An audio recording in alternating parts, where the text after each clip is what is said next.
மா ஃபங்க்ஷன் போயிட்டு வந்துடுறேன். பார்த்து போயிட்டு வாடா.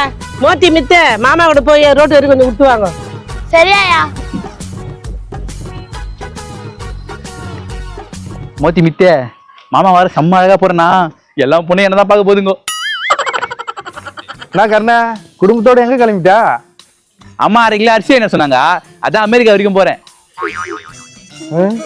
பட்டுன்னு கலாய்க்கிற பத்தியா? எங்க போறேன்னு சொல்லுப்பா. ப்ரோ ஒரு ஃபங்க்ஷனுக்கு போறேன். ஃபங்க்ஷனுக்கு போறியா? நான் இப்படி பண்ணியா போறேன்? மாமா நான் ஒன்று பார்த்து பண்ணின்றாரு. ஏய் அது ஃபன்னி இல்ல ப்ரோ. என்ன ப்ரோ என்ன பார்த்தா லுக்கா இல்லையா?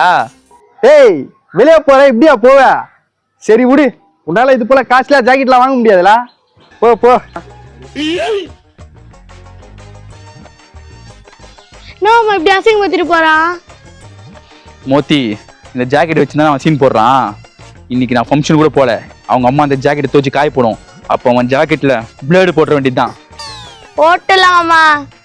மாமா நீ ஒன்றும் கவலைப்படாத, நானும் மொச்சக்காவும் அந்த வேலையை பார்த்துக்கிறோம். அந்த ட்ரெஸ்ஸை வச்சுதான் நான் சீன் போடுறான். அந்த ட்ரெஸ் இன்னைக்கு என்ன ஆகுது மட்டும் பாரு. 1 hour later. தபர் காய், அவங்க அம்மா துணி துவச்சு காய போற டைம் இதுதான். மித்தே நீ போயிட்டு துணி காய்தான் பார்த்துட்டு வா. சரி மாமா. கோச் இருக்கு மாமா. துணி காய்த்து மாமா. சூப்பர் காய்ஸ், இப்போ உங்களோட டைம் வந்துடுச்சு. ஆளுக்கு ஒவ்வொரு பிளேட் எடுத்துன்னு போயிட்டு நீங்க உங்க வேலையை ஆரம்பிங்க.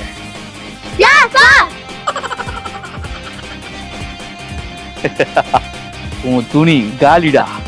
The next day. மோத்தி காலங்காத்தால தூங்கி ஏந்து அப்படியே வந்து உட்காந்துக்கிறோம். இந்த டைம் தான் வேலைக்கு போற டைம். சொன்ன வேலையை கண்டிப்பா கரெக்டா முடிச்சிட்டீங்களா? மாமா எல்லாம் பயங்கரமா முடிச்சிட்டோம். அவன் வெளியே வரமா பாரு. ஏய் சரி, அவன் துணியை போட்டு வரான். அவன் ட்ரெஸ்ல பிளேடு போட்டுன்னு சொன்னீங்க. கொஞ்சம் அவன் கையை பாரு மாமா. அம்மா கை வலிக்குது. ஐயோ அண்ணா கை என்ன ஆச்சே? யாருன்னு தெரியலப்பா. பாக்கெட் உள்ள பிளேடு போட்டானுங்க. கை உள்ள விட்டேன், கை அறுத்துக்கிச்சுப்பா. எப்படி நீ சொன்னாம செஞ்சனா? எப்படி போட்ட மாட்டேன் பிளேட? என் பாக்கெட்ல பிளேடு போட்டுவேன், நல்லாவே இருக்க மாட்டாங்க. கை அடா பாவீங்களா, பிளேட் எடுத்துன்னு போய் அவன் ட்ரெஸ் கிழிக்க சொன்னா பிளேட் எடுத்துன்னு போய் அவன் பாக்கெட்ல போட்டு அவன் கையை கிழிச்சு விட்டீங்களே, கொலகார பாவீங்களா. பாஸ் அத்தனை அவன் ஃபேண்ட்ல பெல்ட் போடலாமா?